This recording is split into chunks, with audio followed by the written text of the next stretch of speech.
I am the archivist, and some secrets refuse to stay buried. Welcome to the Spark Vault.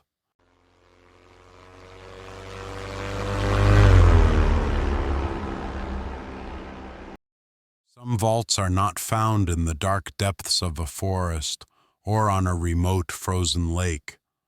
Some are found in the vast open emptiness of the sky. This is a story about a young man's dream and the terrifying reality that may have met him at its peak. October 21st, 1978. Moorabbin Airfield, Australia. 20-year-old Frederick Valentich is a young man in love with the sky. With over 150 solo flight hours, he is experienced, though not a veteran. Tonight's flight is a routine training exercise, a simple trip over the Bass Strait to King Island and back, a perfect evening for flying. As the sun begins its slow descent, painting the horizon in shades of orange and fire, he performs his final pre-flight checks.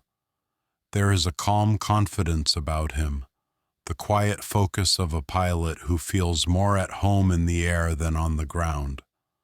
The propeller roars to life, and Cessna 182, Echo Delta Sierra Juliet, lifts gracefully into the twilight. He is alone on a perfectly clear night, with nothing between him and the stars. Over the vast dark waters of the Bass Strait, the journey is smooth. The world below is an empty canvas of black water.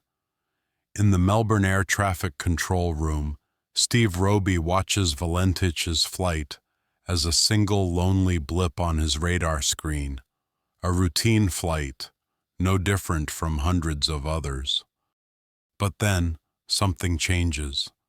Valentich's calm focus is broken. Through his cockpit window, he sees something that shouldn't be there.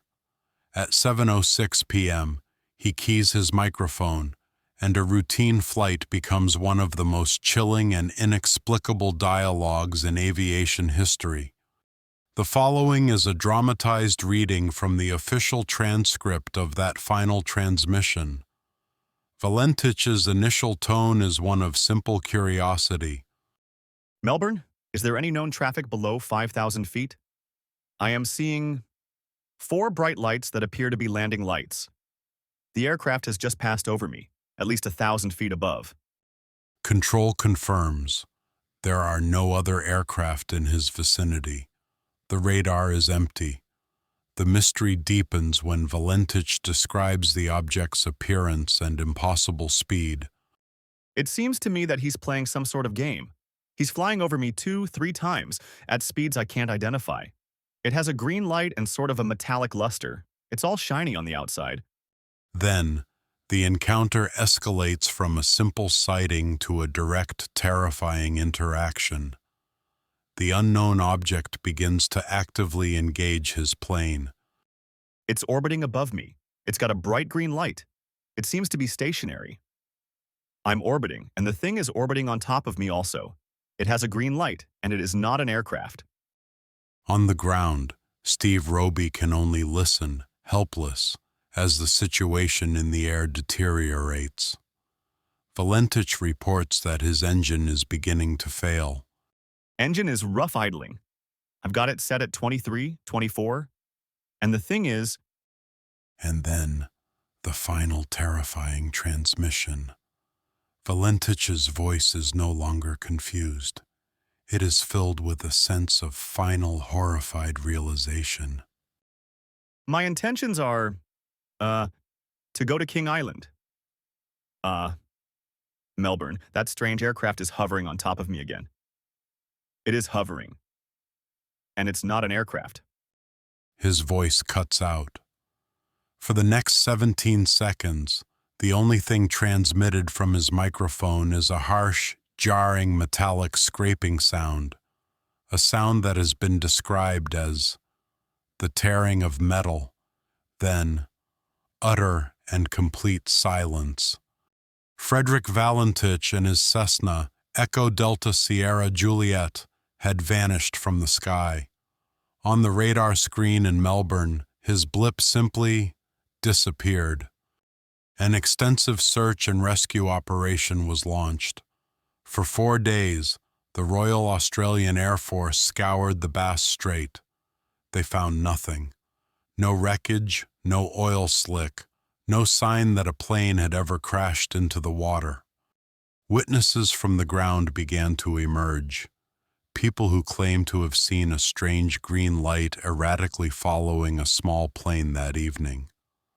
A plumber on holiday, Roy Manifold, even took a time-lapse photograph of the sunset that, when developed, showed a bizarre, fast-moving object in the sky. What happened to Frederick Valentich? Skeptics point to his known interest in ufology, suggesting he may have staged his own disappearance.